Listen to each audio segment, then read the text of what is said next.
تحریک انصاف کو باغ جناح میں جلسے کی اجازت دے دی گئی۔ ڈپٹی کمشنر ایسٹ نے جلسے کے لیے مشروط NOC جاری کر دیا۔ سینئر وزیر سندھ شرجیل انعام میمن نے بتایا کہ جلسے کے دوران قانون اور امن کی مکمل ذمہ داری منتظمین پر عائد ہوگی۔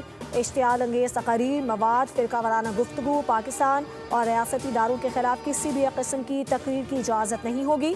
جلسے کے دوران ٹریفک کی روانی برقرار رکھنا منتظمین کی ذمہ داری ہے۔ سیکیورٹی وجوہات کی بنیاد پر اجازت منسوخ کرنے کا اختیار ضلعی انتظامیہ کے پاس ہوگا۔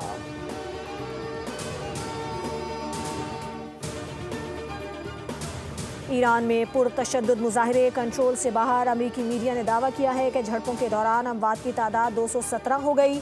مختلف شہروں میں مظاہرین اور سیکیورٹی اہلکاروں کے درمیان شدید جھڑپیں ہوئیں۔ احتجاج کے دوران مظاہرین نے کئی شہروں میں توڑ پھوڑ کی۔ ایرانی سپریم لیڈر آیت اللہ خامنہئی نے کہا کہ امریکہ کے ہاتھ ایرانیوں کے خون سے رنگے ہیں۔ کچھ فسادی عوامی املاک کو نقصان پہنچا کر ٹرمپ کو خوش کرنا چاہتے ہیں۔ انہوں نے دو ٹوک الفاظ میں واضح کیا کہ ایران کرائے کے فوجیوں کو برداشت نہیں کرے گا۔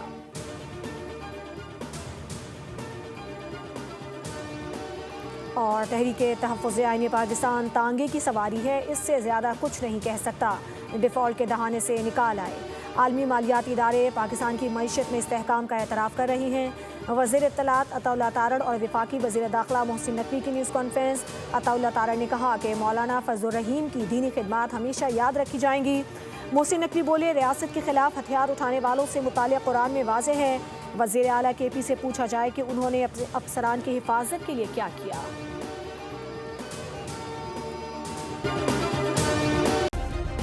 سبسکرائب کریں اور بیل دبائیں تاکہ کوئی خبر رہ نہ جائے۔